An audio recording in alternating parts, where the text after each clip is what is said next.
So, focusing and remember also, I'll just mention this again, that there are two types of meditation, because we're going to do both today.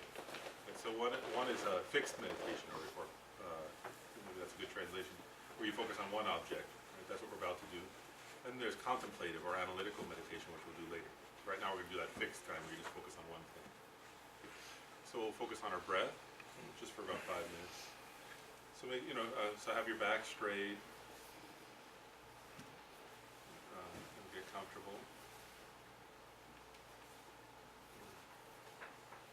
So, put your eyes on a point that's not distracting.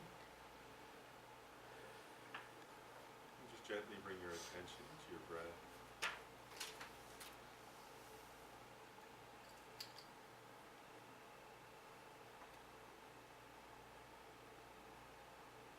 So breathe in, sensations.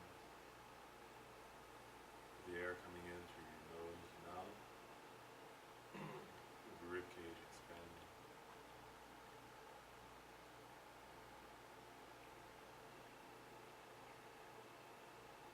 Just breathe out.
think briefly of, for those who are familiar with it, the verse of refuge in bodhicitta.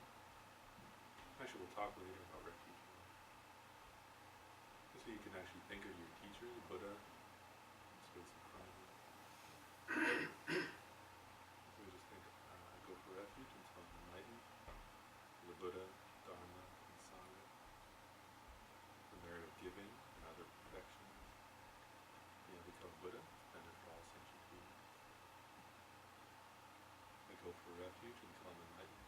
The Buddha, Dharma, and the Sangha. For the merit of giving and other perfections. Become a Buddha, dependent for all sentient beings. I go for refuge until I'm enlightened. The Buddha, the Dharma, and the Sangha. For the merit of giving and other perfections. I become a Buddha, dependent for all sentient beings. So it's going to come into a more interactive emotional bit. We'll meditate more. This is just a brief one just to settle our minds at the beginning.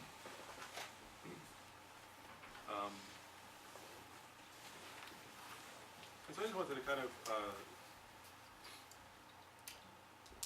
do a little introduction about, because we're right, last time we talked about the life of the Buddha and a little bit of Buddhist history.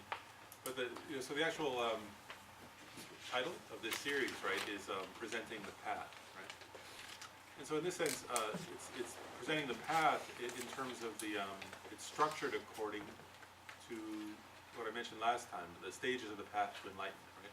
And for those of you who are doing the reading, if you look in Prabhakar Rinpoche's book, which is a modern, fairly modern, it's the 1900s text. It's not one of the ancient ones, but a text on the stages of the path to enlightenment. Right? Then he summarizes, actually in the section that's assigned for this particular series, he summarizes the stages of the path to enlightenment. So it's according to this tradition, in Tibetan it's called Lam Rim. Lam means path, and Rim means stages. So stages of the path. It's like steps. And I mentioned this last time, right, a little bit. I'll just mention again that that's one of the great gifts of Atisha. Like, all these teachings all existed before Atisha brought them to Tibet. But, if you pick up any random Buddhist scripture and try to read it and then think, okay, I want to practice this, it's not always so easy. Especially if you read the teachings of the Buddha, right? Because actually, if you read the teachings of the Buddha, what they are, if you read them, actually what happens, right, is that the Buddha is traveling somewhere and he comes across somebody, and that person has a certain need, right, and they interact with the Buddha, and then he gives a teaching. Right? But for somebody who's even relatively, certainly for somebody who's new to Buddhism, but even for somebody who's been practicing for a while, it's not quite easy, because, the Buddha taught perfectly for that person, but we're not that person, right? So then we may think, well, how do I apply that to me? So what Atisha did was he said, well, here's the stages, and here's a very clear presentation, so you can assess for yourself, what stage should you practice. And he took out all those different teachings, but put them in order so that you could assess for yourself, when should I practice which thing. So then actually, if you read like those Buddhist scriptures, you can actually see, oh, wow, the Buddha saw this person was at this level, so he taught that, it fits into here on the stages of the path. And that's really useful, because otherwise what happened, and this is what happened before Atisha came to Tibet, is one of the problems is people, actually, if you think for a moment, I'm going to present the three scopes of practice, but if you think of, different people are different, right? But I think in our culture, like, so the stages of the path are the general presentation, like if you put them into three big categories, they're the low scope, the middle scope, and the great scope. So I sometimes laugh, if you think of different cultures and different people are different, but typical American would say, well, I'm the great scope then, right? If there are three scopes and one's great, I want to do great. Which is a good impulse, but if you're not a great, the problem is if you're not capable of practicing the great scope, and you start with the great scope, but you haven't practiced the others, then what happens is you try it. This is one of the things that Atisha was pointing out, is you try it and you go, oh, that's not working. Right? Well, it's not working. It's not working the same way. Like if an 8-year-old said, well, I want to study astrophysics, right? There'd be a problem with that, right? If they haven't taken math class, basic math yet, it's not going to work, right? And so it's really a huge gift that Atisha put everything in stages, so that we can, so that if you start practicing something, you go, wow, this isn't really working. You don't need some enlightened being, before this, right, you might have needed some enlightened person to tell you why. Now you don't need an enlightened person. You can just look and go, oh, no wonder it's not working. I haven't realized this other thing. That's like the first step. If I try to jump 3 steps, I'm just going to fall down and fall back on my butt. So so it's really a huge gift, right, that Atisha presented things in this way. So that's the first thing. And then I want to mention about the three scopes, right, of practice. So like I said, they're low scope, middle scope, and great scope. And but I want to actually point out that the way they actually talk about it in this Stages of the Path tradition is it's call it either paths or meditations in common with those of the low scope. Right? Paths or meditations in common with those of the middle scope, and then paths and meditations of the great scope. Right? And the reason they present it in that way is this: is you know, from the point of view of like Atisha and Lama Tsongkhapa and Kamonkar Rinpoche, their intention, right, was mainly aimed at people who are going to eventually practice the great scope. Right? But it's a path in common, right? In other words, if you can't get to the great scope if you don't first practice the low scope and the middle scope in order to get to. So even if you say I'm aspiring to be a great scope practitioner, first you have to practice the paths in common with the low scope. Does that make sense? So it's not saying I'm only going to practice the low scope as if that were my end goal, right? But they're a necessary prerequisite to the great scope. So that's logical, right? And I want to point out one more thing, which is this: is I'll just say this way, like I was joking. I mean, I kind of teased it earlier about Americans would want to practice great scope. Actually, I was talking about only about myself. Like that I made that mistake. Actually, like when I first got into Buddhism, I thought, oh wow, the great scope sounds so cool, you know. And so I really like those meditations. And so when I said and then it doesn't work, I can say from personal experience it's true. In other words, you actually get some familiarity, right? But you can keep practicing those, and something will always be missing. You know, it's like if you're building a car but it doesn't have any engine, right? Like, so it looks pretty, and yeah, you know, there's something there, right? But it doesn't go anywhere because it doesn't have an engine. I'm just giving a metaphor there, right? So I'll just say from personal experience, like even I don't know what I'm kind of dense, right? Because I had studied this Stages of the Path, but still I got it in the orders. But the low scope, and actually Rinpa Rinpoche said this. He said, you know, for a large portion of your practice, these low scope meditations are actually like the gasoline and the engine that drive the practice. And so they're really important. Does that make sense? Otherwise, you'll never realize the higher things unless you practice the lower ones. So then, so okay, yes. So what are those three scopes? And this is important. Again, this is important to understand the overall structure. So that's why I'm presenting at the beginning. So, you know, there are certain meditations that are part of the low scope. But in terms of that, I'll get to. That's what we're going to focus on today. But I always say that in terms of what's the scope of that practice? The scope of that practice is this: is that the person, right, is more loses their main focus in life, ceases to be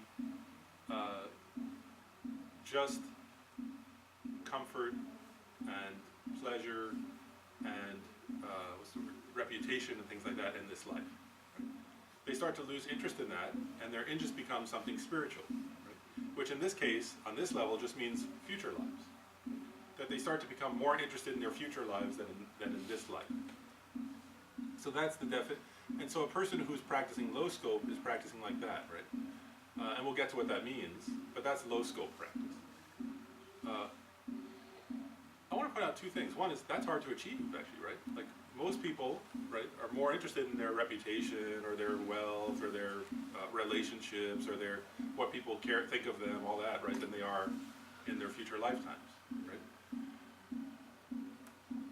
So it's not an easy.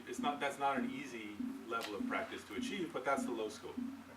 So, but the focus is on one's future lives, but could it still be just worrying about how much money and reputation you'll have in your future lives, or is it something more?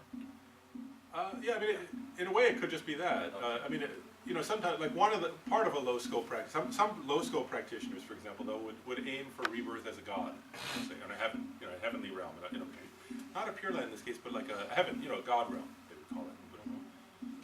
But in a sense, that is the same thing, right? In other words, the god realms, according to the Buddhist descriptions of them, have a lot more wealth, a lot more pleasure, a lot more, nobody puts you down there, and so on. So in that sense, it is still that. but it could be a lot better. You know, there is like if somebody's aiming for a rebirth in the God realm, then you know they're aiming for a lot better reputation and wealth and things like that. But it's still basically the same thing. And the idea there, right, is that the person recognizes, well, that will last long, right? Like if they can take rebirth in a God realm, maybe they'll stay there for 10,000 years or 100,000 years or a million years. I mean, some of the descriptions of different God realms have different lengths of lifetimes. And so the person thinks, you know, well, that's great. You know, if I could be there for 100,000 years, that's worth it. I'll be ethical and I'll practice these certain trainings in order to get there. And, but it's still kind of, yeah, it's still a worldly goal to some extent, right? And actually, Kent Rinpoche said this recently when he was teaching. He said that when you achieve the level of the low scope practitioner, and that's the point at which you could say you've entered the door of Dharma practice.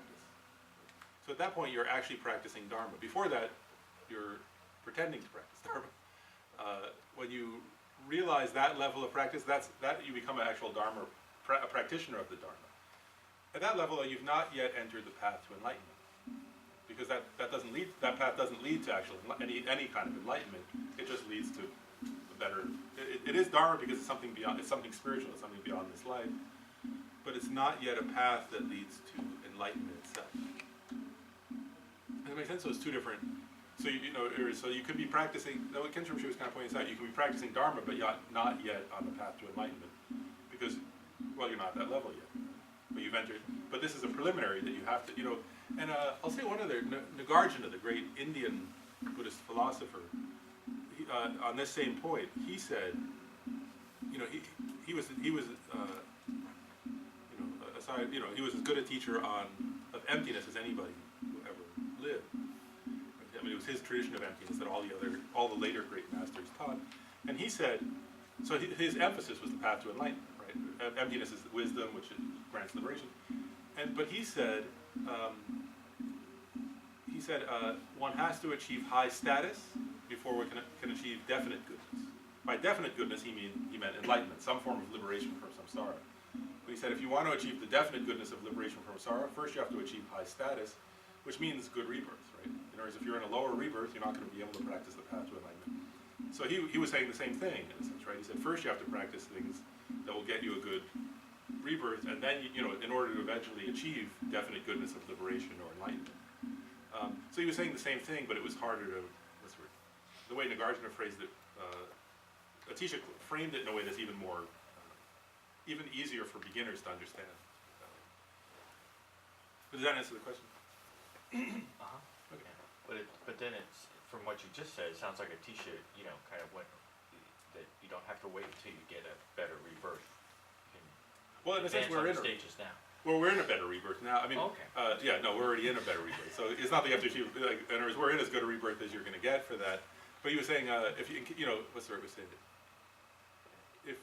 That in general one doesn't achieve full enlightenment. Most people, it's very difficult to achieve full enlightenment in this life. So you have to, if you don't achieve good rebirths in the future, you're not going to be able to keep practicing the path in order to continue on your progress. That's kind of. So okay, so I'll just continue what the three scopes are, right? So the first scope is that, right? Then at the second scope, one realizes what's called, usually it's translated renunciation. Some people translate the Tibetan for that as definite emergence. It's the same state of mind. And so a middle scope practitioner realizes renunciation, which means that their scope of practice is no longer just to achieve a good rebirth. Right? At this level of practice, the person recognizes the nature of samsara, or samsaric existence, so that, we'll get into what that is, a formal definition of it, but they recognize that and they start striving, right? They develop a motivation, striving to become liberated from samsara, right? So it's to achieve nirvana, right? A cessation of samsaric suffering. So at that point, there's a difference in scope, right? This person is now aiming at something that's a permanent solution to their own suffering and their own problems.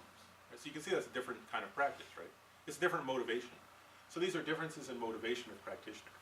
So you understand the difference between the first and the second, right? The first just wants a temporary solution of a good rebirth.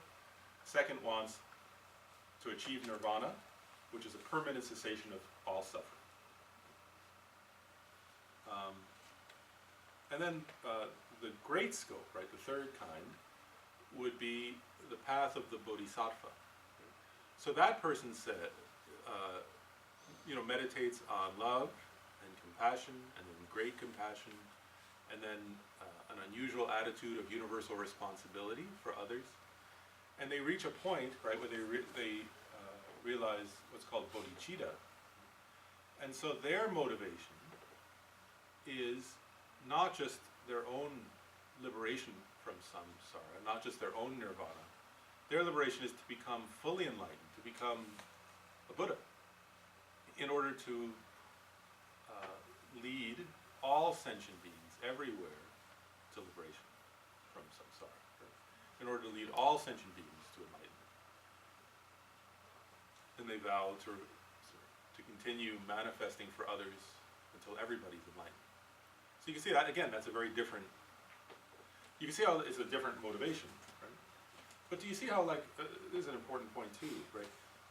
Like if a person thinks, well, I'm not going to analyze my own suffering, I'm not going to analyze the nature of samsara and nirvana, but I want to liberate all sentient beings and lead them to enlightenment. Then if you don't have that wish for yourself, how can you possibly wish it for others, right? If you don't even think, well, suffering is unbearable, I understand the nature of suffering and I want to reach a cessation of it.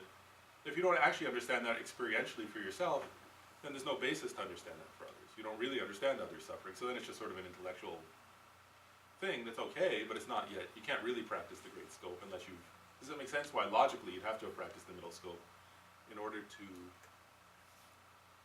actually experientially get to the great scope, right? Because there's no, it's like empathy, right? You can't understand others' suffering if you don't understand your own. And so you can't develop bodhicitta if you haven't developed renunciation. So I just wanted to, that's kind of an introduction. I just wanted to cover what the three scopes are. And again, those are covered in more detail in Pabongka Rinpoche's book, and in Essence of Tibetan Buddhism by Lama Yeshe. So you can read there more details, but I want to at least present the structure, right? That those are three scopes. But so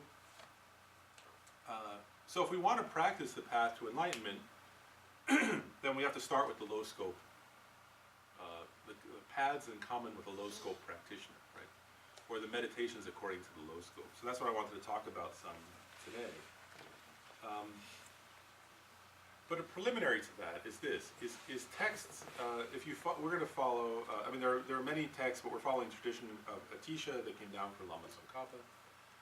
And so, actually, I just want to mention this, but I'm not going to go into detail about it.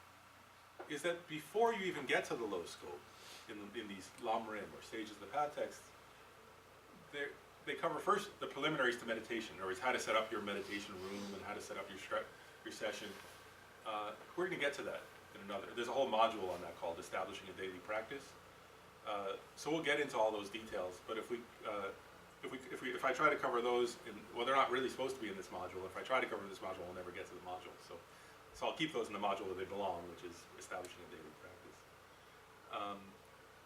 But then, after those, in the Stages of the Path text, they talk about the correct relationship with a spiritual teacher, right, with a lama, with a guru, whatever, however you want to translate that. Again, there's a whole module actually which we're going to do pretty soon on that. But that's covered as a preliminary to all the other stages of the path. And so I'm not going to cover it in detail. I'm also not going to cover that in detail here because we're going to have a whole module about it that describes, the 10 qualities. There are various qualities that a teacher should have, and you should know what those are so you can analyze it. If you're thinking to study with somebody, you should be able to know what these qualities that a teacher's supposed to have. You should know them, and then you analyze does that teacher have them. There's the Dalai Lama often makes a joke about that, right, where he says there's one ancient Indian scripture, I think it was, maybe it's Tibetan, but it said I think it's an Indian scripture. I think it's a text, an ancient Indian text. It says you should take up to 10 years analyzing your teacher before you take them as a teacher. And the Dalai Lama often jokes because he says, so somebody did that. They analyzed the teacher for 10 years. And they went to the teacher and said, I've been analyzing you for 10 years and I see you have these qualities. I've decided I'm going to take you as my teacher. And then the teacher says, that same text says, then the teacher can take 10 years to analyze the student. So now that you've made your formal request, I'm going to take my 10 years, then the life may be over. But, so the Dalai Lama sometimes jokes about that. But it is true, we're supposed to check. I mean, you don't need to take, maybe you don't need to take 10 years. That's maybe a maximum allowable.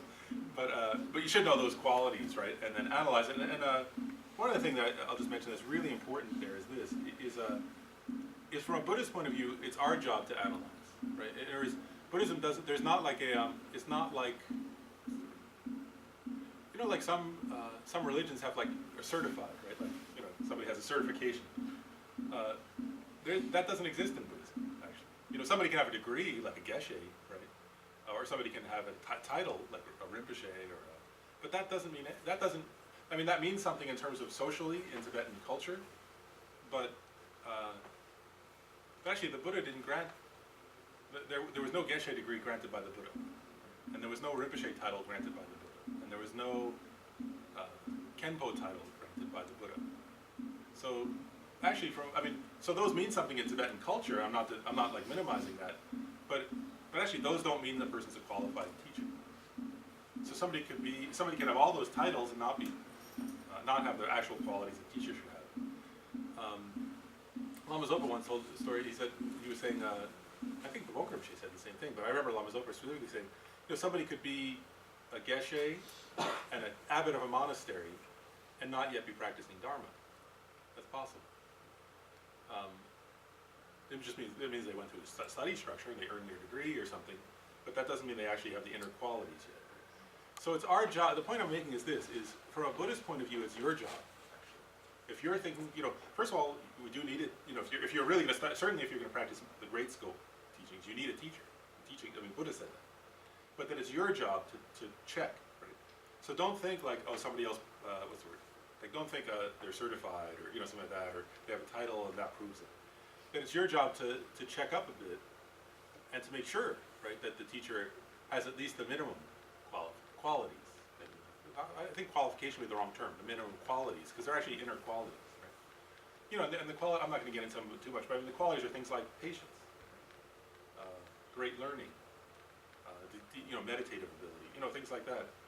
So they're not like they're qualities obviously a teacher should have. So anyway, so that's one thing. And that teaching shows the benefits of relying on a teacher and the disadvantages of not, how to rely properly on a teacher, which of course the most important thing is listening, remembering what they taught, and practicing, right? Because and the Dalai Lama often says that, right? He says, he comes somewhere and teaches, and he says, but if you don't remember what he said and don't practice it, it's not very meaningful. So anyways, but we'll get into that, and there's a whole module called Relating to the Spiritual Teacher that I think is a very important one, and we'll get into all those details in that one. But, so that's a preliminary. And then the first actual meditation, which in some ways is also a preliminary, we covered last time. We covered the precious human rebirth meditations, right? So the preciousness of our rebirth. And so I don't want to spend a long time on that one, but I'll go through this. So having meditated on precious human rebirth, I just want to go through what the other meditations of the low scope are. So first you have to meditate on precious human rebirth, right? Then impermanence and death, the sufferings of the lower realms, refuge, and karma. And the reason why, I just want to briefly, again, I'm just giving an overview here, and then we'll get into actual meditations. But it's an important point here that if you meditate on these other points, right, it's refuge and an understanding of karma, guarding karma, or practicing an awareness of karma and not doing negative actions and taking up positive actions. If you think, I said earlier, right, the scope of this practice is to avoid lower rebirths and achieve positive rebirths, right? So actually, I'm just pointing out the structure here, that you meditate on, for example, impermanence and death and the suffering in the lower realms to get an understanding, but then what actually, in other words, the actual practitioner of the low scope, right, these are their practices. They take refuge, they don't do negative actions, and they practice positive actions, and that brings the result, right? Whereas somebody who takes refuge and guards their karma, right, doesn't do negative things and does positive things, will achieve a good rebirth. So in other words, if that were the person's only goal, this scope covers everything they need, right? Does that make sense, kind of, again? Because that's all you have to do. You don't have to understand. You don't have to meditate. Actually, you don't even have to meditate, deeply. You don't have to develop deep concentration to achieve this goal. You do need deep meditation to achieve liberation, the middle scope, but you don't need it for the low scope, unless unless your particular goal, there are some God realms that are called form and formless realms. There are desire realm gods. So just by doing this, you can achieve rebirth as a desire realm god, for example, or as a human being. So there is just by guarding karma and taking refuge. If somehow somebody wanted to achieve rebirth in a form or formless realm, then they would have to develop concentration. But that would still be a low scope practice because the form and formless realms aren't enlightenment. They're just other kinds of good rebirth, God rebirth. But so I'm getting, I guess my point there is that meditation, deep meditation, can be employed on this scope, but it's not necessary. I want to point out one more thing, right? Like, I said somebody who is practicing on this scope has entered the practice of Dharma, right? But is not yet on the path to enlightenment. Because also this scope, if you think about it logically, right? This scope isn't even, the refuge part is uniquely Buddhist, right? In other words, if you take refuge in the Buddha, Dharma, and Sangha, by definition, that's Buddhist, right? But actually, from a Buddhist perspective, other religions also have this scope, right? In other words, lots of religions have things where people are practicing ethics and they're trying to have a better rebirth after they die, right?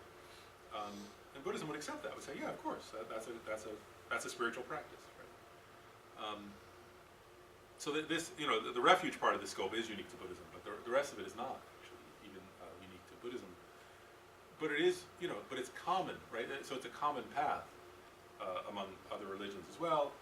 But the refuge part makes it uniquely Buddhist, and then it's a common path to being able to enter into the middle and great scopes. So, okay, and the one other thing I'll just briefly review is the precious human rebirth, and then what we're actually going to focus on is impermanence and death, and go on from there. But the precious human rebirth, right? So, just in case people don't remember, or some of you weren't here, right? I'll just briefly review it. Actually, I sometimes say that the meditating on the precious human rebirth is a Buddhist perspective on, who are you and where did you come from? And the idea here is that, the idea behind it, though, is that if we meditate on it correctly, we'll feel incredibly happy and blessed to be alive as human beings. Because from a Buddhist perspective, we are, actually. And I'll say this too, a Buddhist worldview is that right now you have the best kind of rebirth that exists for making spiritual practice. That there is not a better, sometimes people sometimes people think, oh, people of the past or people of the future or some other kind of being, or if I were in some other planet or realm, that would be better for my spiritual practice. Buddhism asserts that what you have right now is the best thing that exists on any, I think this is, I would assert this strongly, that it is the best that exists anywhere. Actually, a human being on this planet. And actually, there's a story that one of the Panchen Lamas, the Panchen Lamas and the Dalai Lamas were, the Panchen Lama was the next most respected Lama in Tibetan history after the Dalai Lama. And one of the Panchen Lamas said, sometimes people were praying to be reborn in Amitabha's Pure Land, which is a famous Pure Land. Many Tibetans, but also a lot of East Asians pray to be reborn there. And the Panchen Lama said, if you understand the qualities of life on this planet, then you'll understand why the people on this planet are praying to be reborn in Amitabha's Pure Land, and then real bodhisattvas in Amitabha's Pure Land are praying to be reborn here, because they could get enlightened more quickly. So he was pointing out the same thing, that there isn't a better place to be than where you are, which is a good way to think of it. But anyway, so briefly, the precious human rebirth, I'll just go through some of the, you analyze, do you have 8 freedoms and 10 leisures? And the 4 of the freedoms are from other rebirths, from rebirth in the hell realm, hungry ghost realm, an animal realm, and a god realm. And then 4 are within the human realm, that you're free from being on a planet where, these are, in other words, if you want to practice spirituality, if you're in a hell or a hungry ghost or an animal realm, you can't practice, right? That's all it's saying, right? You have no freedom, right? That's why they're called freedoms. And if you're an animal, you don't have the intelligence, right? If you're in hell, you're too suffering to practice, and so on. Then 4 are within the human realm. So one is, you're not on a planet where no Buddha ever came, right? If no Buddha came there yet, or ever, then you can't practice Buddhism there, by definition. Another one is if you're on the right planet, but you're in a place on that planet, they call it I like this. Some translators call it a barbaric land, but they don't. They mean places like what America is generally. They don't mean like some aboriginal place necessarily. It just means a place where Buddhism hasn't spread. The Dharma hasn't spread. So like maybe the Buddha came to that planet, but the Dharma hasn't spread there. So if you were in America in the 1940s, that was.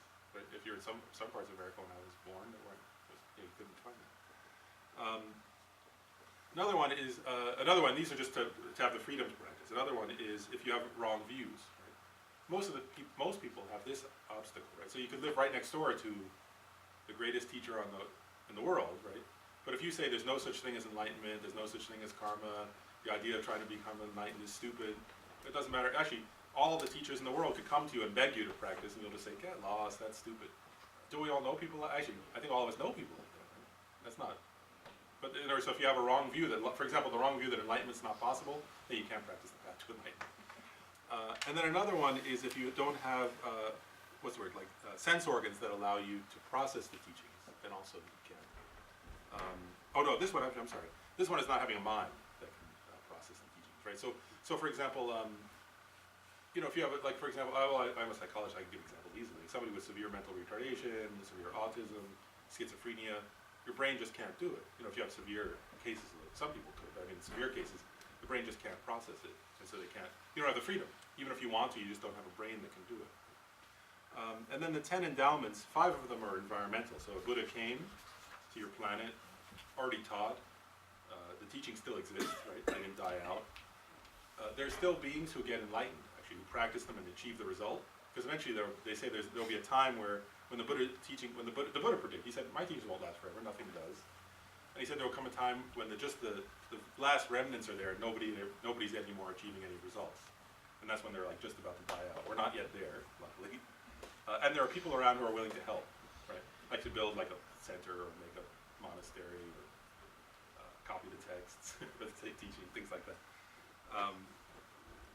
And then there are 5 endowments that are personal, so that you're human.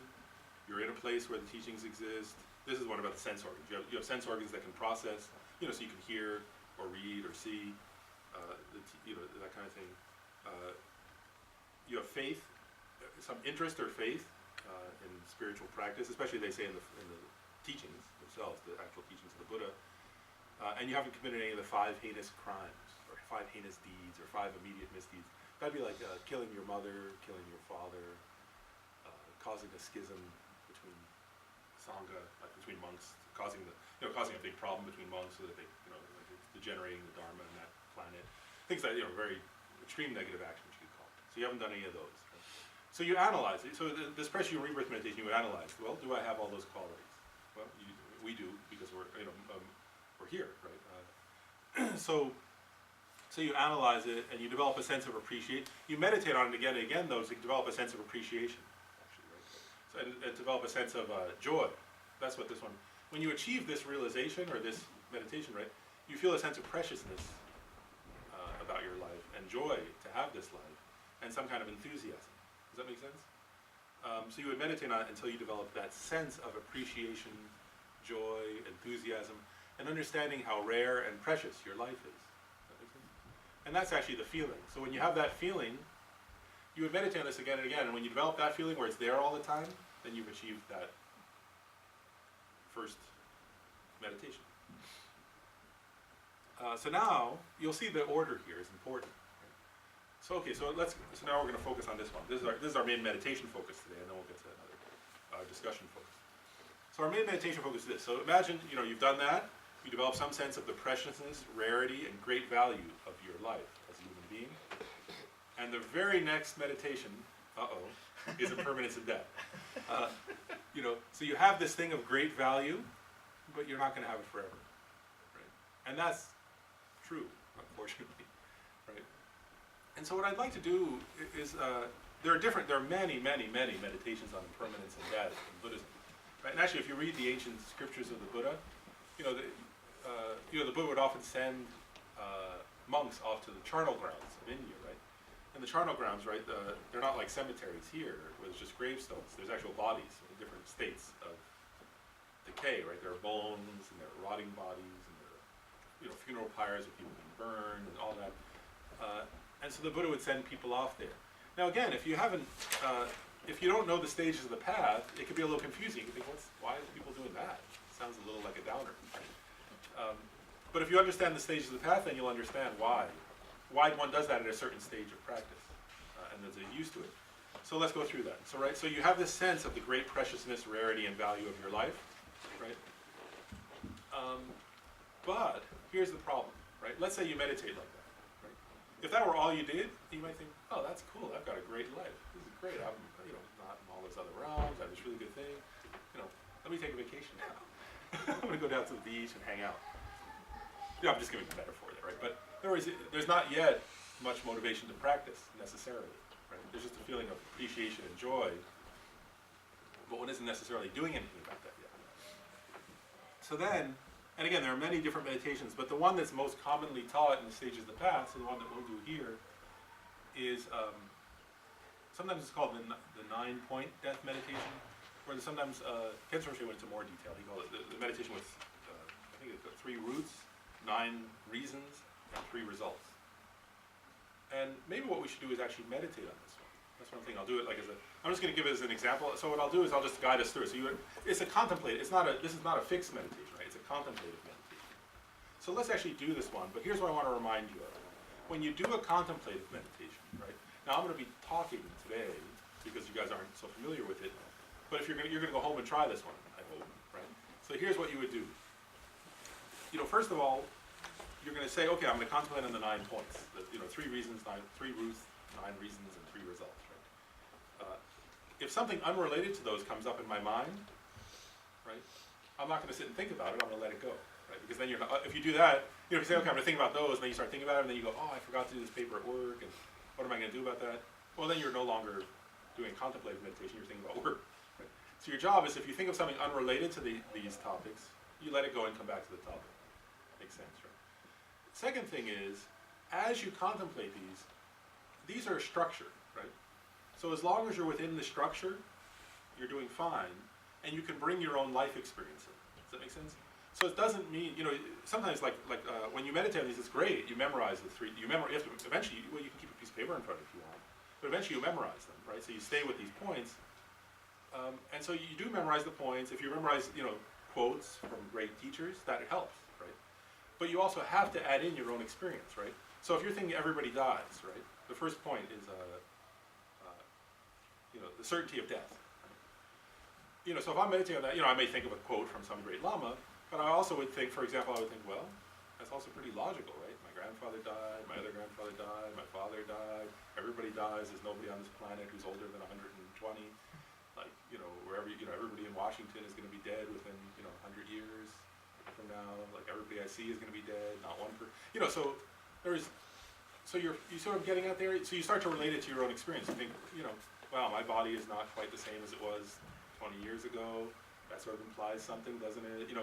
So you get my point there, is is that still within the topic, right? But you're bringing your own experience to the topic. That's excellent. So you get what I'm getting at there? But if you go off from the topic into, let's say I'm thinking, well, my father died, I guess I'm going to die too, right? That's still the topic. If I then start to think, gosh, I miss my dad, I remember when we used to play sports together, that's off the topic, I need to go, and then I go, oh, wait a second, I've drifted away to come back. You get the way you do it. Okay, well, why don't we do it though as an actual contemplation? So I'm going to talk during this one, because, just to give the structure of it, but 2 things. One is, feel free, once you get the topic that I'm on, to use your own experience. In other words, if you feel free to ignore me, in other words. Feel free to think of your own experience, right? I'm just going to keep giving examples in case it's not clear. But feel free to ignore that part. But I'm going to go through each of the 9 parts. So, just keep track of that, and you can move on to the next one. I'm not going to spend super long on any one of them, because I want to cover the whole sequence, to give you the feeling of it. But okay, so we'll start though. This is actually we're not yet on that, but we're just reminding ourselves, right, that I right now have this incredibly precious, rare human life, which is unbelievably valuable, unbelievably useful, is very difficult to achieve, but once found is highly meaningful. I can achieve, anything with this. I could achieve good rebirths in the future. I could achieve, in this very life, liberation from samsara. I could achieve nirvana. I could realize bodhicitta and become a bodhisattva. Because the unification of the general teachings of the Buddha and Tantra exist on this planet, I could even achieve enlightenment in one lifetime. So with this life, I could achieve anything, any spiritual goal that exists. It's the most rare, most precious, most valuable kind of life. So that's just a reminder, and now we'll begin the actual sequence. So the first general point, the first root is the certainty of death. So the first thing we contemplate is, it's absolutely, positively, 100% certain that I myself am going to die.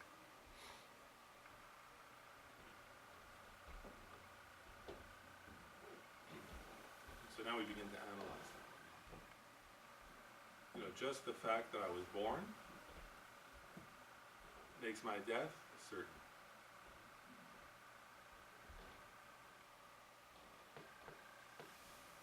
This kind of body that I have, that's its very nature.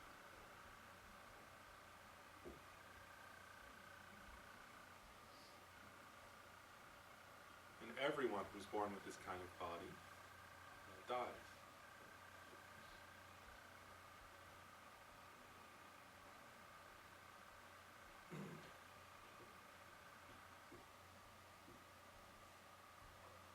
Throughout human history, even the most powerful people, like kings, presidents, emperors, they all died. The greatest physicians in human history, great researchers and great doctors, they die also. People who eat much more, eat regularly and exercise, take excellent care of themselves, they also die.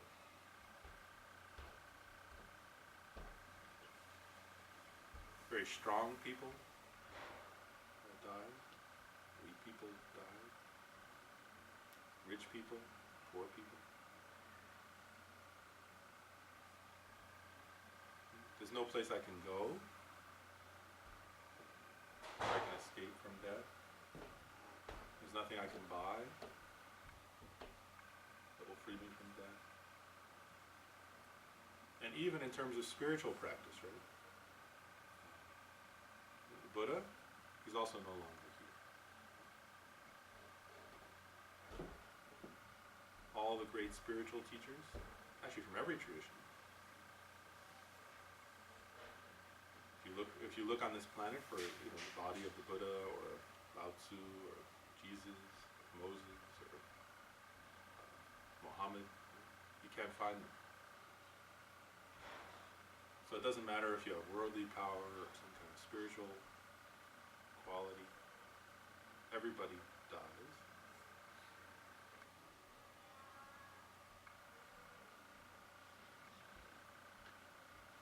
So you just try to develop the feeling of conviction. Yes, I also am going to die.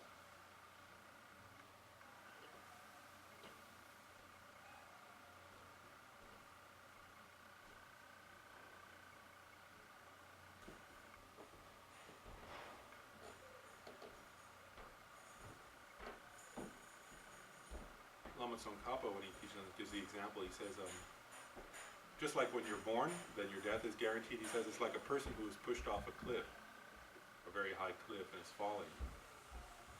As soon as they were pushed off the cliff, their death by hitting the bottom is guaranteed.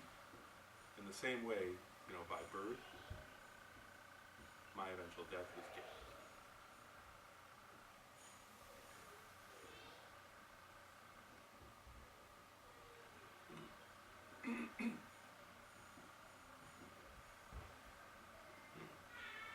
So that one's an absolute certainty. We'll continue on. The next point is, therefore, every second that passes, every moment that passes, my lifespan is running out.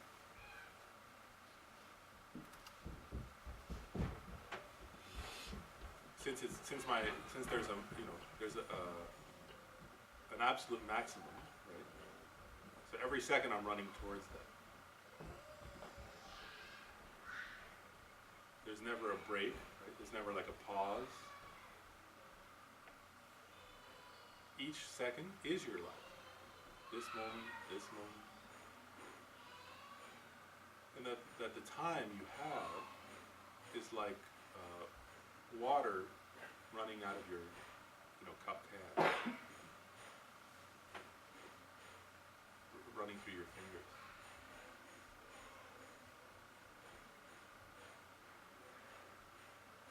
Or it's like a waterfall that never ceases. So these moments are passing by.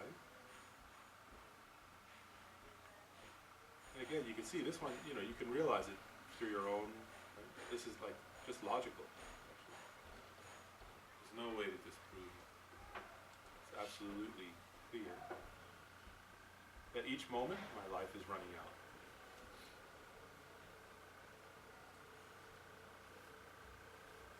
This is not just something like intellectual or something about somebody else, it's my life. So my life is running out second by second.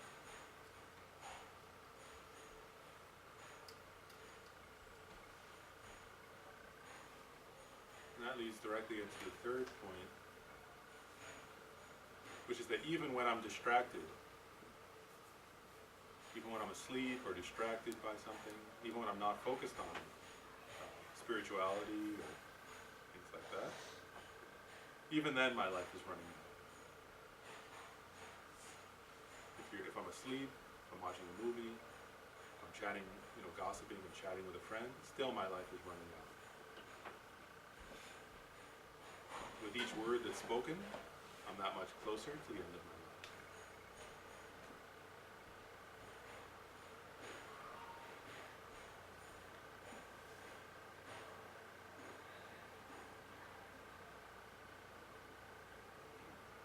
So the conclusion of these 3 points, the first of the 3 conclusions, the first conclusion is, wow, that since I have this precious human life, it's absolutely certain I'm going to die. My life is running out all the time. And, even when I'm distracted, my life is running out. I have to practice some Dharma. I have to practice something spiritual. I have to use this precious life to achieve something meaningful through the practice, through inner training, through the practice of training my mind in the path. I must do that.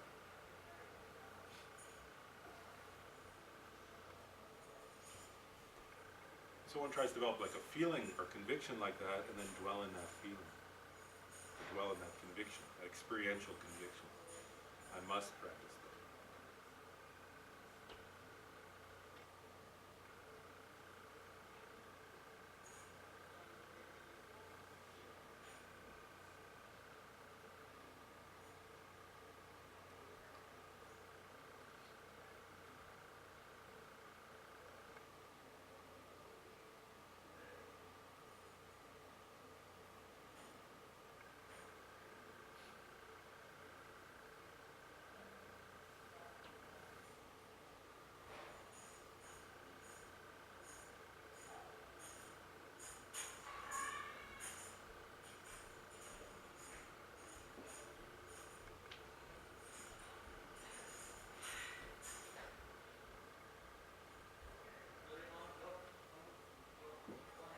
So now while you're dwelling, whatever level of that conviction, the conviction I must practice Dharma, this life is impermanent,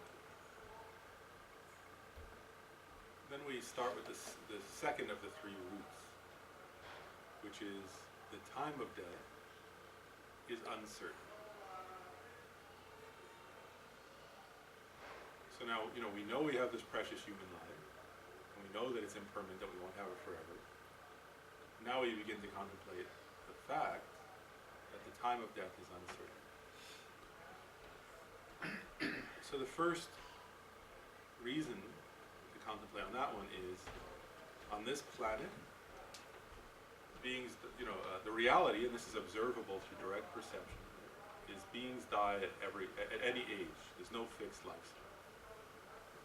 We know that some human beings, right, die in the womb. Some die at childbirth. Some die in childhood. Sometimes teenagers pass away. Young adults. Middle-aged people. Older people. 100% for sure, there is no fixed lifespan. Actually, every day, people who are exactly my age now die. It's not like a rare occurrence, actually. It happens all the time.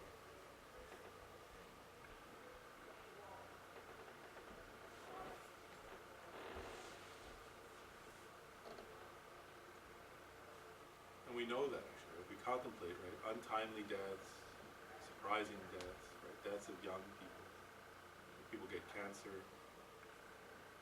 That somebody's fortunate enough not to get cancer, but they die of a heart attack. Somebody's fortunate enough not to have that, but then some accident occurs.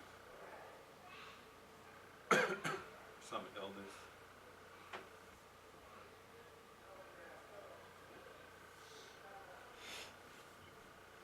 Some infection. Aneurysms, right? There's so many causes of death. So just contemplate. Absolutely for sure, there's no guarantee how long I'll live. Since lifespan is not fixed, then my lifespan is not fixed.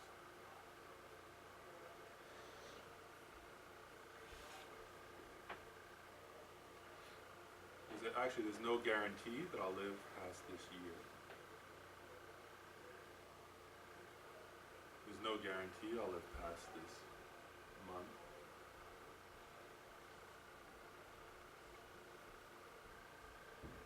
There's no guarantee I'll live through this week. Actually, many beings will die today. There's no guarantee I won't be one of them. And these are all just facts, actually. So we contemplate that until we develop some sense of conviction. Yeah, lifespan on this planet's uncertain. My lifespan's uncertain. I may die at any time.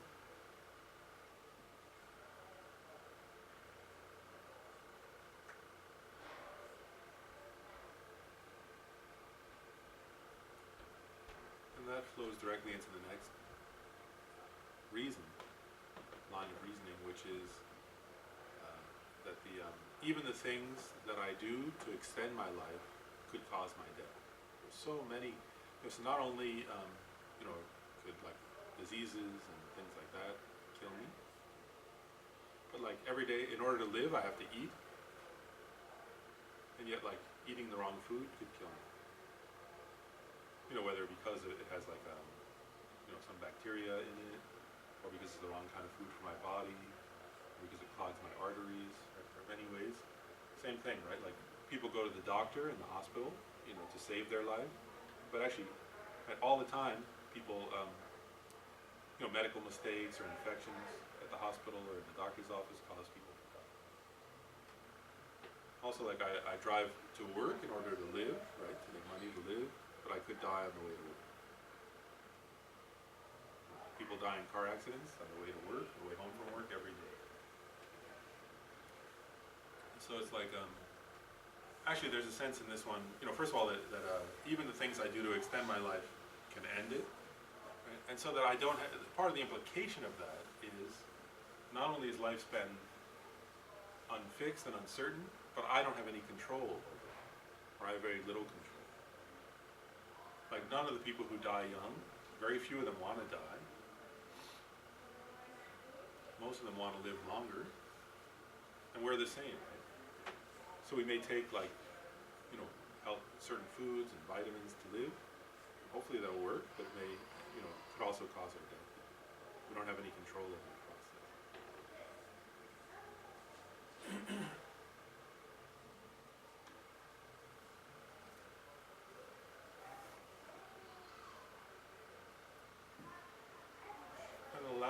these three reasons is that all of that is true because this body is incredibly fragile.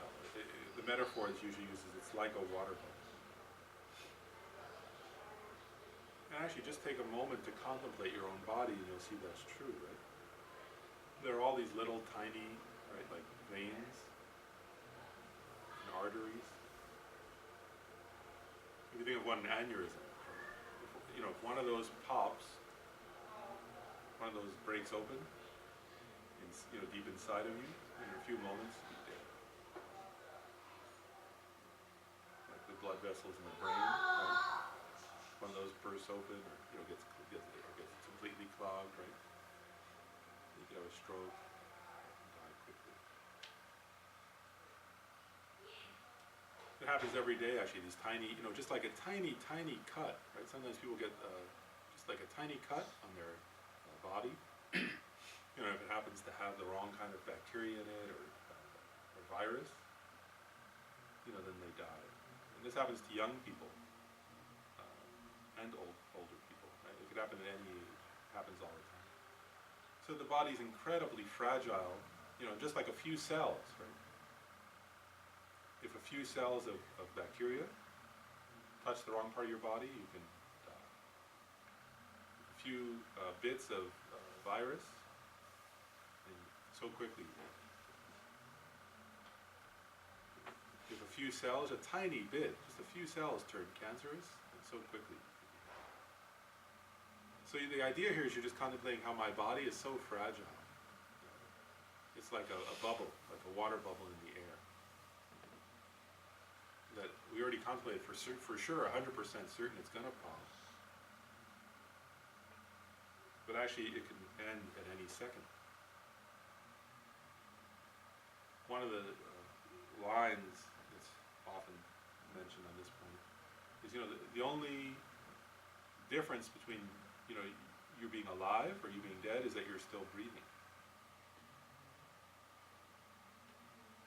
Like right now you're breathing, and all that has to happen is you stop breathing. And then we say, oh, that person's dead. So it's like a very fine line.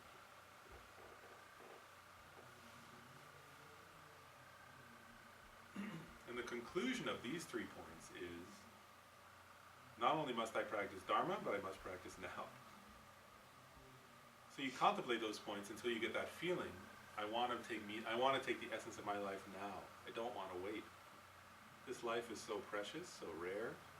I can achieve anything with it. And because I may die at any moment, and that my lifespan's not fixed, and even I may die today, that right this moment I want to practice something meaningful. I want to extract the essence of my life. I want to do what's most meaningful, most beneficial, most deeply rich and meaningful right now. There's no time to wait, because I can't say I'll practice later, because I don't know that later I'll still be alive, so I must practice now.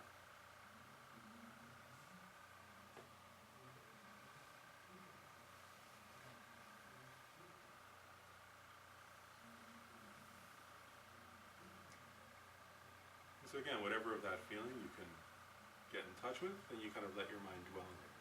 Not only must I practice spiritual path, but the path of Dharma, spiritual path, but I must practice it now. I want to practice it now, before my time ends.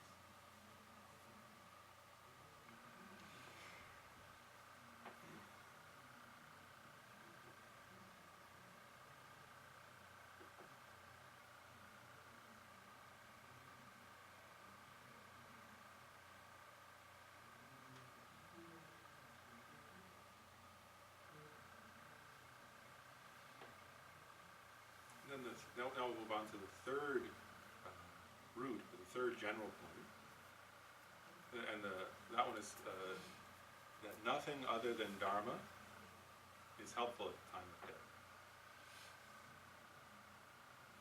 And again, this one has 3 main reasons or contemplations.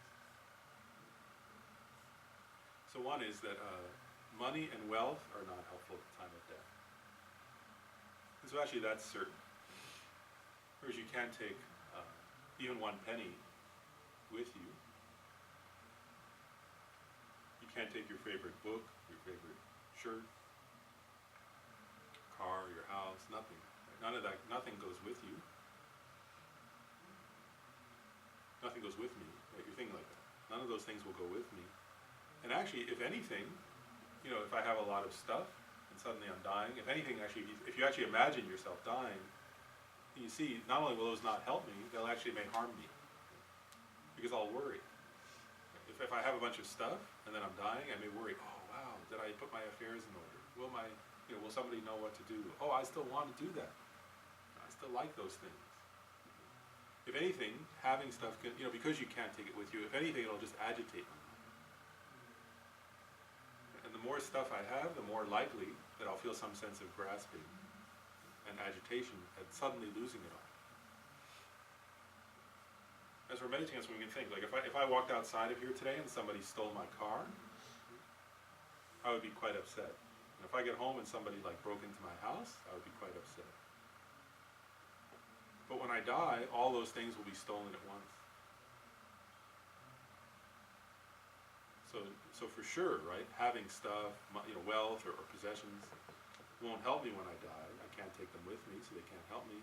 But they may harm me, actually. So there's no benefit of any of that. It's completely meaningless at the time of death. If anything, it's only, can't help it, it can only cause me problems.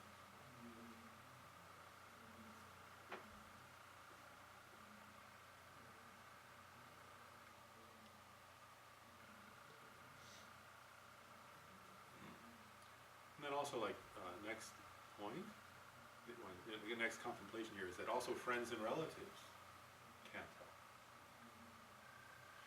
Right? Even if they care about me. First of all, the reality is they have no power to help me when I'm dying. I have to face my own death alone.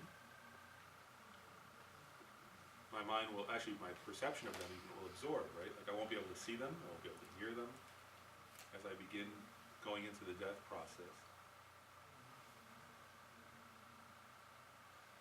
And again, if anything, you know, first of all, even if they want to, they don't have any ability to help me. And from my side, my attachment to them may harm me. If I'm grasping at them, and missing them, and want them, you know, and want to be with them, it may just, there's a chance it could agitate my mind, upset my mind. So they can't help me, and my attachment to them may actually hurt me.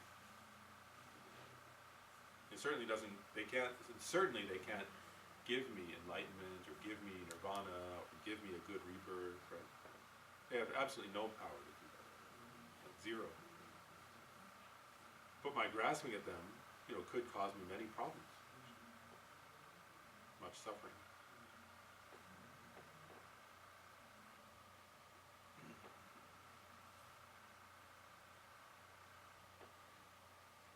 And then even my body itself can't help me at all at the time of death. My body has been throughout this life, right, the thing I've treasured the most. Obviously, you know, I've identified so much with it. And yet, like as soon as I die, right, actually then my body's called a corpse. Something that's actually frightening to people. And that's considered extremely unsanitary. Like ordinarily we think of like, you know, poop as the least sanitary thing. But actually, people are more afraid of the contamination, right, from a rotting corpse.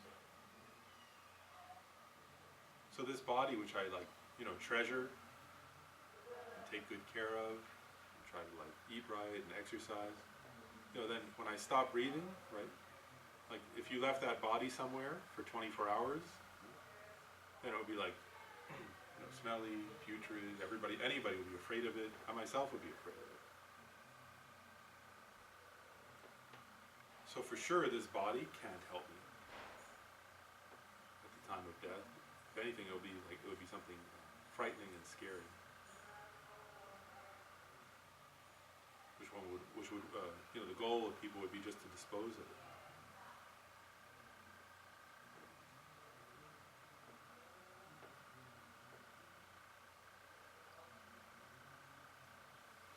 And so the conclusion of these 3 points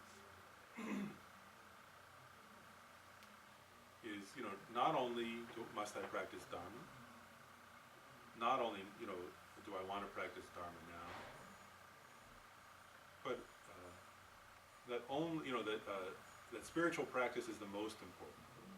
That only the Dharma practice I've done is helpful at the time of death. And death may come at any moment, any day, any week.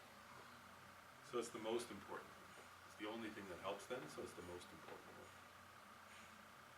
So one makes a conclusion or a feeling, wow, I really want to put my energy into something deeply meaningful.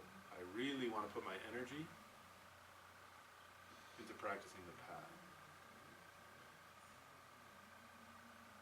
I really want to put my main focus and energy every moment into practicing spirituality, Dharma, the path to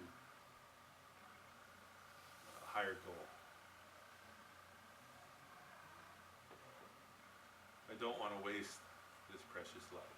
I don't want to waste any of these precious moments.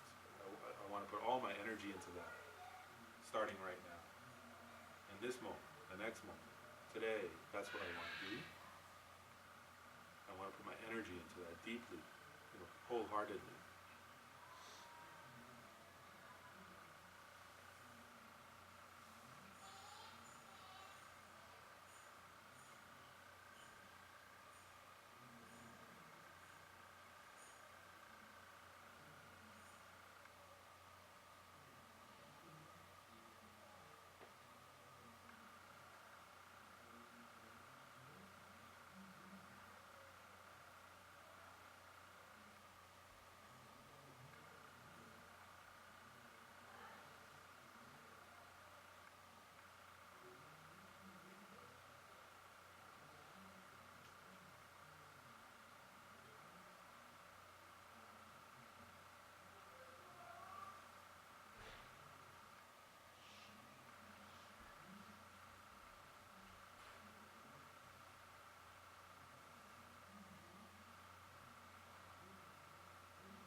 Okay, so let's come back into a more interactive mode again.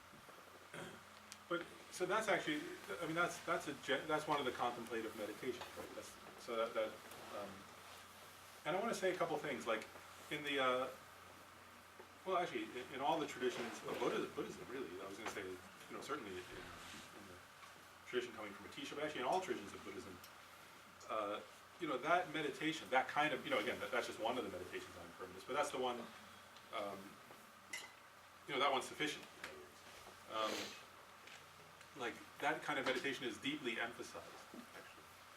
And there are sayings like one saying says, if you, Lama Zopa often quotes this one. It says, if you don't remember death, you won't remember Dharma.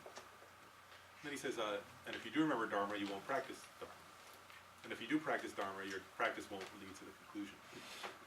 So it's different ones. Another one says, one Kadampa master, the Kadampa traditions came from Atisha.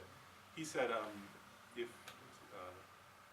you don't meditate on impermanence and death in the morning, then by the middle of the day you'll have many worldly desires. So he said every morning you should do that. And actually, all the Buddhist teachers meditate on that every morning, on impermanence in some way, right? In order to remind themselves of what's the purpose of my day. So it's a very good thing, if you can do that, I just did it in the complete way, right? With the 3 roots, the 9 reasons, and the 3 conclusions. But you can just even do it more briefly, just with the 3 roots, right? Thinking, death is certain, time of death is uncertain, nothing helps but my practice, right? Stop my practice. You know, in other words, it depends on your time. If you have more time, it's great to do all those steps. But if you don't have much time, you can do a briefer version. But the point is, from a Buddhist perspective, is if you don't do that, right, that's what that master was saying, then you probably won't practice Dharma that day. And you see, and actually what Lama Zopa's quote is true, right? If you don't think about that, you may just get caught up in worldly stuff and not practice at all. Or if you made some vow to your teacher or something, you said, I'll practice, then you may just do the words but not have much. That's why it says if you do practice Dharma, it may not become genuine Dharma. Because if you haven't thought about impermanence and death, then you may just do it out of habit or something, but it won't be real Dharma practice, right? And if you don't do that and you do develop a little bit of feeling there, you won't have the energy to bring it to a conclusion. And I'll add one more point about that Rinpoche said, actually. He said that the beginning of actual spiritual practice comes with the recognition of impermanence and death. Whereas when you actually get that recognition, that's what gives you the energy to become a Dharma practitioner. And he actually said, really, that takes you all the way up until you realize bodhicitta. That was what he said on a practice. This is, I believe it was from his own experience. Was that he was saying, you know, if you realize impermanence and death, you start practicing the path, actually, right, of the Dharma. And that's the main thing that actually motivates you until you realize bodhicitta. Once you've realized bodhicitta, then that becomes what motivates you, right? The great wish to benefit others. But that's a hard thing. It's an easy thing. That's an easy state to generate, but a hard thing to realize. So it's hard to realize bodhicitta. So all the way up until you gain that level of realization, it's this. It's meditating on impermanence and death and getting that feeling that gives real energy to your practice. So it's an extremely important contemplation. You know, sometimes people don't like doing it because it's not entertaining or something. It's not funny. It's not, you know, but it's the truth, right? And one last thing, and then I'll switch over to the next topic. One last thing I'll say about that too is this: is also, you know, some Dharma points are hard to realize because you have to have faith in the Buddha to realize them. Like when you get to karma sometimes, right? You know, karma, you have to have faith in the Buddha, right? You can't prove for yourself that a specific karmic action is going to lead to a specific karmic result, right? That's not your direct experience. You have to have some faith in what the Buddha taught. You don't know, well, if I kill somebody in this life, in my next life, this is going to happen, right? You can deduce it, you can think about it, you can read what the Buddha said and have faith in that, but you can't see it directly yet, right? We don't have that ability. These 9 points, you can see them all directly, right? In other words, you can realize those either through your own direct perception or through your own inference, right? All you have to do is look at what you see and think about it, and you can definitely realize these points very clearly, right? None of them require any, like, first of all, they don't require faith in somebody else, but they don't even require that deep a reasoning, do they? Like, you don't have to, you don't have to, like, not like emptiness where you have to, like, analyze deeply and study for years. These are, like, pretty obvious, right? Go to a hospice, you know, go to a hospice and you'll realize them, you know, in other words, like, watch it, you'll see. Right? These aren't subtle things to realize. So I'm advertising the benefits of meditating on impermanence and death, because if you do, this is when you can actually realize, right? Like you can, and then you'll actually say, oh, then you become a Dharma practitioner, right? Before that, we're not. Actually, we're just like approximating practitioner. But when we realize this, then we become a Dharma practitioner. But okay, so I want to keep going through this scope a little bit further. So if you meditated on impressionism, rebirth, impermanence, and death, you see already there becomes like a real impetus, right? I'm not going to go into detail on this one today just because of time, but the next one in general, I'll just say briefly, is you meditate on the suffering of the lower realms. So, and that's, especially if you just meditate on impermanence and death, then that one could be scary. And I'm not going to go into detail on it, but actually Pabongka Rinpoche in his book, I like this, he says, you know, in Tantric Buddhism, people imagine deities, right? And Pabongka Rinpoche says, he's talking to more advanced practitioners than us, right? He's talking to like monks and lamas, and he says to them, he says something like, I can't remember the exact words, but basically he says to them, he says, for you all, rather than imagining yourself in some deity mandala, it'd be more beneficial if you imagine yourself in a hell realm, surrounded by other hell beings. He said that'll be a more powerful practice. So visualize that instead of visualizing Tara or the Buddha of compassion. He said visualize like that, basically, was his advice. And so, I'm not going to go into detail, but I'll just say one thing. So the 3 lower realms, right? Here you meditate on the sufferings of the 3. So those would be the hell realms. There are lists of 8 hot hells and 8 cold hells. You can read about them if you want to in the books. They make I think the Buddhist descriptions of hells make Dante or any others seem more mild. They're more elaborate. And then there are neighboring hells too, and occasional hells. There are lots of lists of, so that yeah, there are 8 hot, 8 cold, then there are neighboring hells and occasional hells, and there are a lot of different hell realms if you want to read about them. People used to joke that when Lama Zopa Rinpoche at the like he would teach on the stages of the path every year. He still does, sometimes he does, not this past year, but because of his stroke. But often he would teach at Kopan Monastery for a month, and he would teach, pick different points. I guess some years he would teach like the whole month on the sufferings of the hells. And people would be like freaking out. Why did I come here? I can travel all the way. I don't want to go. But it's part of the stages of the path. So that's one. Then you would meditate also on the sufferings of the hungry ghosts, right? And there are different kinds of hungry ghosts, and one kind has inner obstacles where they try to eat, and there's something wrong with their body, so they can't get sustenance. Then there are outer ones where they're like in a desert and can't find anything. Then there's some that are both. And so you meditate on their sufferings, and then you meditate on the sufferings of the animal realm, which we can see actually, right? That's not hard because you can see it. But the idea here, right, for this particular one, we're meditating on it this way. Actually, there's one benefit of meditating on the suffering lower realms is to give us more empathy and compassion. Right? But here, the main focus is that you actually think, you just meditate on impermanence and death, right? So I have this precious human life, could end any second. The only difference between me and some other rebirth is stopping my breath. And then you think, oh wow, when I stop breathing, I could be there. Right? That's actually the meditation. That's why Bongkar Rinpoche says, imagine yourself there, right? Is he says, you imagine I could be there tomorrow. He says that, right? Lam Rim says that too. Tomorrow I think I'll wake up, but actually maybe I'll wake up there. Right? Maybe I'll wake up in those realms. That's the actual contemplation. And then comes refuge. And I wanted to do, yeah, good, we have time. So having contemplated all those points, then refuge becomes meaningful, right? And so, actually, if you go to any Buddhist, one thing I like when we have these events where there's like all different Buddhist traditions, it's actually quite beautiful, right? Where like people from even, many of the Buddhist traditions split off, like just because of region, right? They split off, over 2,000 years ago, right? Where some went south, like, I'm just talking about like, there wasn't a lot of communication, let's see, between, let's say on the one hand, like, Korea and, Burma and Tibet and Mongolia. I mean, these were far away regions, right? But everybody has in common. If you get these monks from all those traditions together, right? They all know Namo Buddhaya, Namo Dhammaya, Namo Sangha. Everywhere you go, right? I mean, I led us through it today. But Tibetan monks, they start with refuge, right? Burmese monks, Thai monks, they all start with refuge when they're doing practice. So it's common to all. There's no Buddhism where there's not refuge. It's kind of cool, right? It's one thing that everybody has in common, Buddhist traditions. But refuge is actually the practice at this level, right? This level of the path. This is where refuge comes in. And so I want to say, so refuge has you have to have two things to actually generate refuge. Because refuge isn't the words, right? If you just say, I take refuge in the Buddha, I take refuge in the Dharma, I take refuge in the Sangha, that's not taking refuge, that's reciting a verse, refuge. So it's two different things, right? But refuge requires two things. One is, to put it simply, sometimes we translate this way, fear and faith. Right?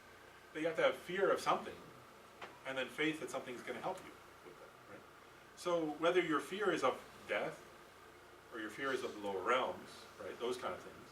So that's why these come first, right? Because you meditate on those until you generate a sense, or the general suffering of samsara. It could be any of the. The fear could be some different things. You could have fear of death. You could have fear of the lower realm, of dying and going to lower realms. You could have fear of samsara in general.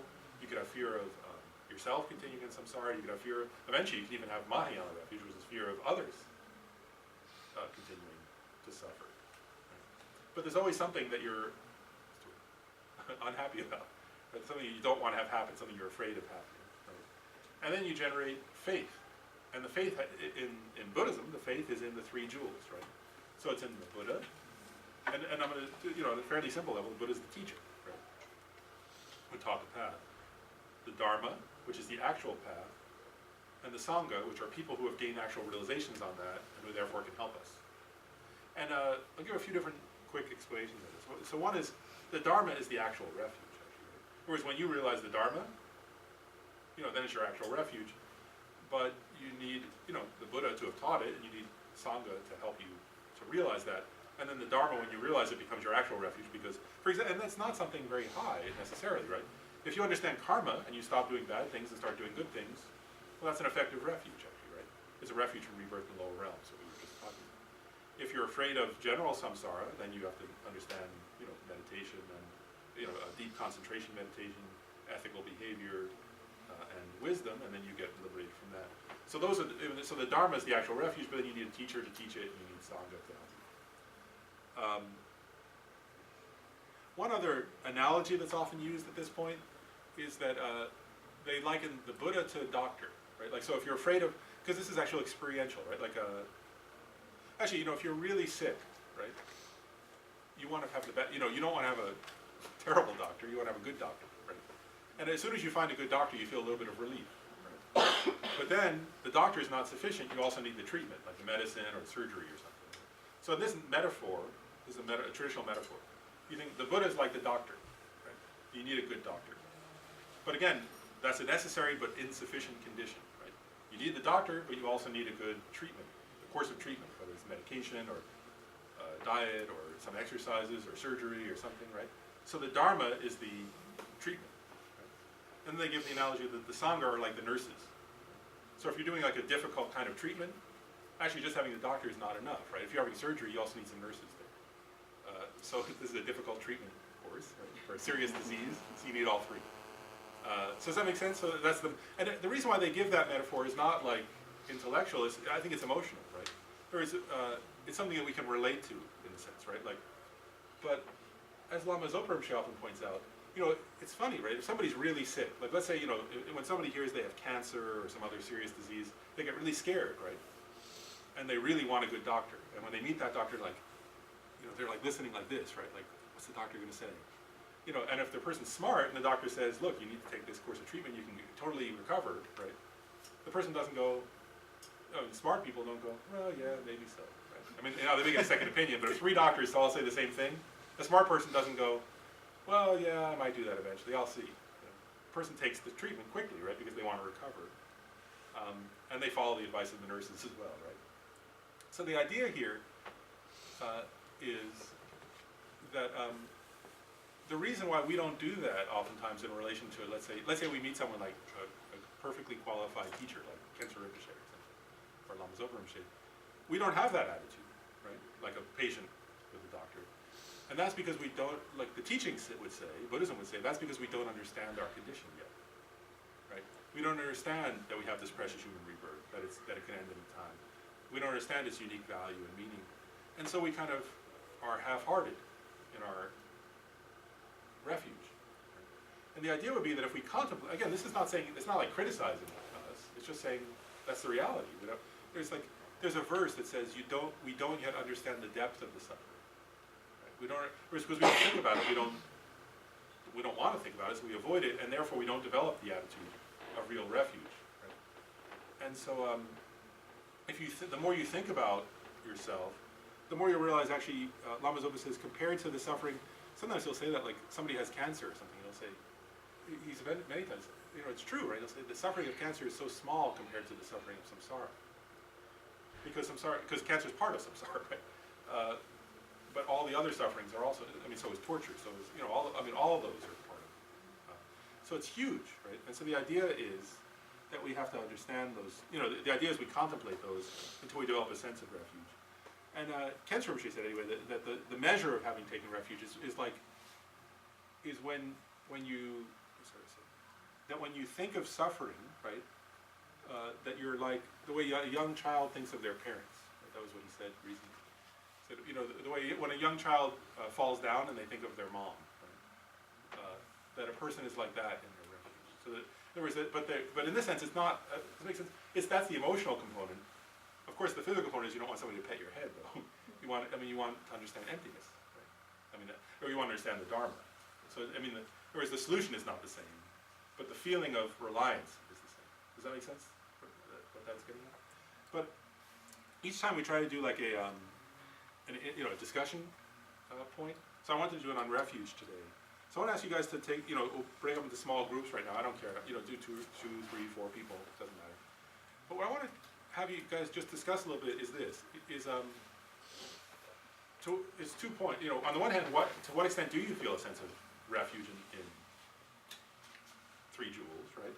But the other side of that, which I think makes it an easier way to assess it for yourself, is if you're feeling overwhelmed, right? If you're feeling tired, if you're feeling stressed out, or if you're upset about something, what do you most strongly take refuge in? Does that make sense? And to have that be a discussion point. So like, you know, let's say you're having a bad day and you're upset about something, you know, do you go meditate and practice Dharma in order to take refuge from that, right? Because that would be refuge, right? You would think, wow, I'm praying to the Buddha and I'm going to go meditate on emptiness or something, right? That's a version of refuge, right? Or do you call somebody on the phone, right, to talk about it? Again, that's not saying that's wrong, but that's not refuge, right? You say, do you call somebody to complain to them, right? Oh, this bad thing happened, to try to get sympathy, right? Then you're taking refuge in them, right? And it's not being judgmental, but just trying to analyze ourselves.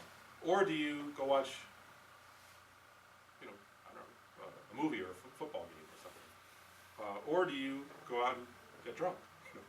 Because what do you turn to as your source of refuge from the sufferings of your actual life? And just to talk for a few minutes together about what do you turn to? Is it the 3 jewels or is it something else, and why? And how does that work? You know, how effective is that refuge? Does that make sense? So just to analyze that, I think that's an interesting point to talk with together and try to analyze for ourselves. So let's go ahead and do that for 15 minutes, and we'll come back together before we stop.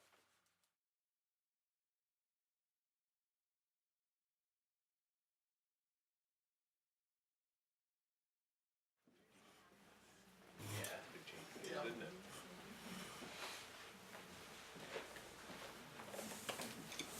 So yeah, that format seems to work well, where you do some meditation, but also some interactive contemplation. So I want to say a few more things about the low scope, just to conclude that, and then I want to say some stuff about between now and next time, in terms of the class and stuff. But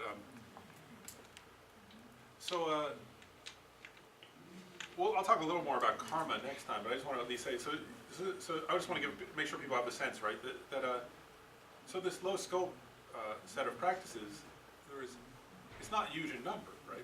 It's just what we just talked about, right? So like, having meditated on the pressure of rebirth, impermanence and death, which is sufficient to do that, the 9 reasons, right? The 3 roots, 9 reasons, and 3 conclusions. Then the suffering in lower realms, refuge, and karma. So I mean, it's not like this is not like it's not like hundreds of things, right? And also, it's sufficient, right? Like in other words, if a person takes refuge, right, from their heart, right, and then guards, and then doesn't do negative actions and does positive actions, right? So like, which they sometimes call it what to avoid and what to take up. Those are not difficult wisdoms to gain. Right? These aren't like, some kinds of wisdom take a lot of effort. This kind of wisdom doesn't take that much effort, right? And what to like take up and what to abandon, it's not that hard. Right? And the teachings on karma are, beautiful, but they're not terribly complicated. And then you can achieve the result of the first scope, right? Which is not to have lower rebirths and to have good rebirths. And so does that make sense? I just want to make clear that is the low scope, right? And next time I'll talk a little more about karma, and then we're going to go into the middle scope. And I just want to explain, and so when we talk about the middle scope, I'm going to talk about it both in terms of how it's, like the way it's presented in the stages of the path, is also related to the Four Noble Truths, which was the first topic the Buddha taught. And in one sense, actually, all the teachings of the Buddha could be explained according to the Four Noble Truths. You could fit them into that. And also you could fit those into just conventional and ultimate truth. So there are many ways to kind of combine, to look at the teachings, and they all fit together pretty well, actually. But next time we'll get into like, so the middle scope, right, which means renunciation of the entire samsara. But first we'll talk a little about karma next time, just so that it's clearer. And again, there's a whole module also about karma that we'll do, so that people get more details about karma. And I want to say one other thing about refuge, right? Like, so one thing is, I just want to say, on a practical level, right? On the one level, it could be just taking refuge, and you're like saying, feeling it, right? Feeling a sense of, like, you see something bad happen in the world, and you think, wow, this is the nature of existence for myself and others, and you think that is upsetting and scary, and I do take refuge in the 3 joules, right? So if you take that, that's one way of taking refuge. Then also, if you start, like, in terms of refuge in the Dharma, right? If you practice, meditation on impermanence, that's a form of taking refuge, right? If you don't, if you practice not killing, right, and being nonviolent, that's a form of refuge, right? In the Dharma, if you think of what the meaning of Dharma refuge is, right? Because refuge means it protects you, right? So if you say, okay, one of the results of happiness is, like, one of the ways to get a good happiness is to not do negative action, so I'm not going to lie. Here's an opportunity where I could lie, right? It's tempting to lie, it'd make my ego look better, but I'm going to say the truth even though it doesn't make me look good, right? And I'll just accept that that's better, right? That's being a more sincere, heartfelt, genuine human being. So I'm going to be honest and straightforward with people and not duplicitous, right? That's also a form of refuge, right? Because it's a Dharma teaching. Lying causes suffering for yourself and others. Being honest doesn't. And so if you do that, that's a form of also taking refuge, right? Especially if you do it with an awareness, right? Like, that's the way to be happier, to make myself and others happier. So I just want to point out, like, also that, like, in that sense, actually practicing the low scope is not, it's something any of us can do starting right now, right? Whereas if somebody comes along and says something, and you're tempted to lie to them, or you're tempted to belittle them, and you don't belittle them, right? That's practicing, like, you realize, oh, if I belittle them, it's going to cause more suffering, right? So I'm not going to belittle them, I'm going to be patient. And if I have to, I'll just be quiet, and walk away. That's actual practice of the low scope, right? You're actually doing it at that point, right? And you see how immediately you're causing less suffering to others and to yourself, right? Which is what, that's what the low scope practices do, which is really important, right? Actually. Because a lot of, if you meditate on these various topics, and then you guard karma, right? Guarding karma means you don't hurt people. And you're a person too, so you're included in people. So that's pretty straightforward, actually, right? Like, so I just wanted to point that out, that anybody right now, like, when we get to, like, the more advanced topics, like the final class, we'll talk some about the 6 perfections and emptiness meditation, right? That's hard to practice, for beginners, right? But these are easy, actually. Anybody can do this, and it's genuine Dharma practice, right? And so again, like, sometimes people think, oh, like, that's like low scope, that's more simple. But actually, that's something that you can do, right? So it's very useful. And if you do it well, I want to say one other thing about that. If you do it well, then the other things will become easy. If you don't do it well, the other things will never become easy. Does that make sense too? I wanted to say a couple of things, and I'll say one, the transitions between that and then the reading assignments. I want to say this too. In terms of these stages of the path to enlightenment, practices, right, or meditations, I want to recommend something, because they're all in the readings, right? And we went over a number of them, we're going over them all over the course of this Discovering Buddhism curriculum. But I want to say something too, which is this: traditionally the monks memorize this stuff, right? I don't say you don't have to memorize. You're not going to memorize the Liberation of Hunger. That's not what I'm recommending. If you want to, great, but I don't think that's necessary. Okay. But how do you, if you don't remember what are the 10 actions to avoid, how are you going to avoid? You can't, like, open a book every time you think, should I lie, right? That's an obvious. Or, should I kill somebody? Wait, let me open up the Liberation of Hunger. That's not practical. But in the same way, you just have to memorize those, right? But in the same way, I want to suggest, if you're serious about it, right, then it's really good to memorize, like, the 9-point death meditation, right? Like, because if you want to practice it, how are you going to practice it if you don't remember what it is?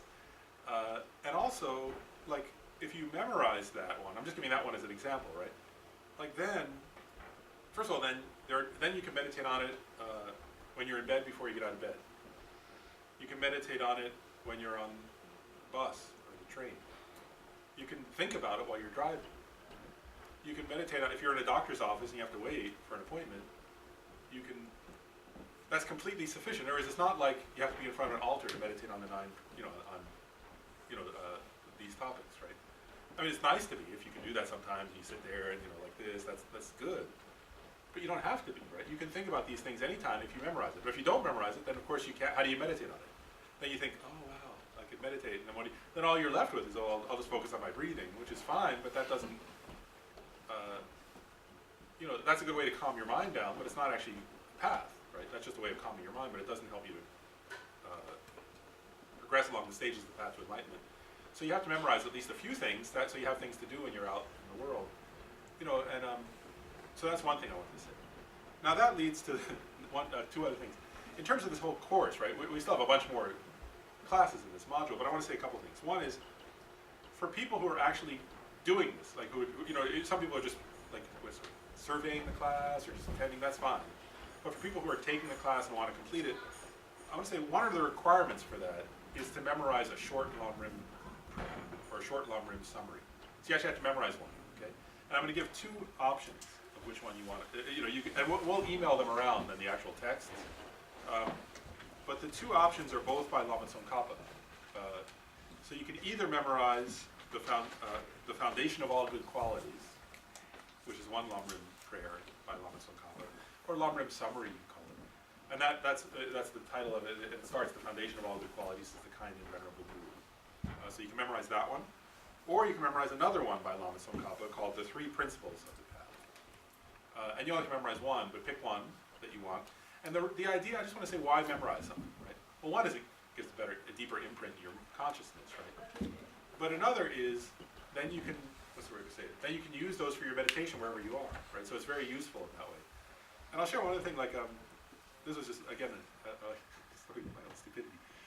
I was talking with Khenpo Rinpoche, like, we're editing a book that he's composing. And so I was asking, he didn't want to tell his biography, and I had to keep requesting, because he's so shy, he's so humble, is the word. He doesn't like to talk about himself. But at one point he told me, so he entered the monastery, right, at Sarah. And the very young monks, when they're like 5, 7, 8, they memorize, their job is just to memorize texts. And they recite them out loud. You know, the little kids, and that's their first step of their education, right? And so he said, yeah, I entered the monastery and I started memorizing texts. And I said to Khenpo Rinpoche, oh, and when did you stop memorizing texts and start your studies? And he said, not yet. And I said, what? You know, he said, I'm still memorizing texts, you know. And he's, I think he's 76 now. And he's not memorizing them, like, for no reason, right? He's memorizing them to meditate on, right? Like, or to show us how to meditate, or show us how the proper way to practice. I'm not suggesting you need to memorize long, like Liberation in the Palm of Your Hand, or the Lam Rim Chen Lotus in 3 volumes. Not that, but these ones, so either the Three Principles of the Path or the Foundation of All Good Qualities, they're like, you know, a couple pages. I mean, they're like either one, you pick one and it's like 2 pages, so it's not hard to memorize. You would just have to review it over and over, right, to get it in your mind. And I want to say one other thing about memorization. You know, Tibetan monks memorize entire books. Like, Khenpo Rinpoche has, I mean, if you sit with him and do pujas, right, like these prayers that take a half hour, 45 minutes, he never has a book in front of him because he's memorized all of those, right? And then the books he studied, he memorized the entire books. Like I mean, that is like, you know, books this thick. Like, so he's memorized, you know, I'm not suggesting, we're not going to do that, right? But I'm just saying, if they go to all that trouble, we can memorize 2 pages. It's not that hard. And one other thing too that I've learned about that is if you do memorize it, don't stop. You have to, what's the word? You know, first of all, you can just do 1 line a day, you know, and then, so you don't have to rush to memorize the whole thing, right? But if you memorize 1 verse or 1 line, you can do 1 line or 1 verse a day or a week, then pretty quickly you'll memorize 2 pages, right? But I want to give a piece of advice just from personal experience, is then, like, just in your mind, when you're like going somewhere, review it every day. And if you do that, you won't forget it. If you memorize something and then you stop reciting it in your head, you'll forget it and it won't have helped you that much. But if you memorize it, it's fun, actually, to have something memorized and then review it every day. And if you review it, first of all, it's helping you for your practice. But secondly, if you do that for for years, then you'll never forget it, actually. And I'll say another, it's also good for your brain, right? So there are a lot of benefits to this. So do that for those who are taking the class. And then also about the readings, I just want to say, so I've already suggested doing the the readings that were assigned in Liberation in the Palm of Your Hand. And that one, so if you haven't finished it, just finish it. And that one is really just summarizing the entire path, right? But for next time, we're going to focus on renunciation. So I want to ask, for people who are doing the reading, I want to suggest some specifics. One is, it's just very short, but read the full text in the Xeroxes that, not really Xeroxes, we're not Xeroxing, the handouts, it's called, although we're not handing them. The email, what do you call it? Email readings. Yeah. I'm too old-fashioned. Read Geshe Sopa, Geshe Sopa wrote a text called Method, Wisdom, and the Three Paths, right? It's only, I don't know, 3 pages, 4 pages, something like that. So read that. At least start if you can read the whole thing, great. If not, again, this is short. But Dr. Nick Rebush wrote an outline of the path to enlightenment. Actually, just read the whole text. It's very brief. If you can't, then at least read the section through enunciation. And then the last thing I want to suggest is, so Rebecca gave out these books, right? Essence of Tibetan Buddhism. And I want to suggest just read up to page 20 in there for now. And we'll get to the rest of it when we get to the grade school. But up to page 20 is Lama Yeshe's presentation. And I'll just explain, one of the reasons why I think it's great, it is really nice reading these different presentations, is, you know, when you read Lama Yeshe, he's kind of, what's the word, playful and a little bit earthy about it.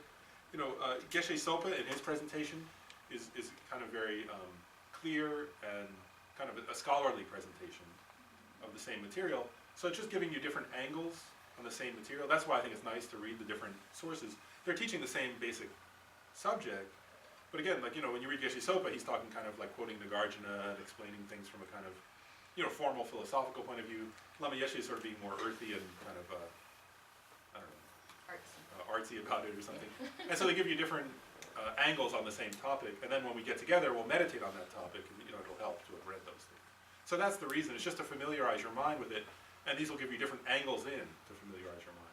So that's why, you know, and then Pramod Rinpoche covered the same material in, you know, because in the section we're doing, he covers kind of just a summary of the whole path, so this is also in there.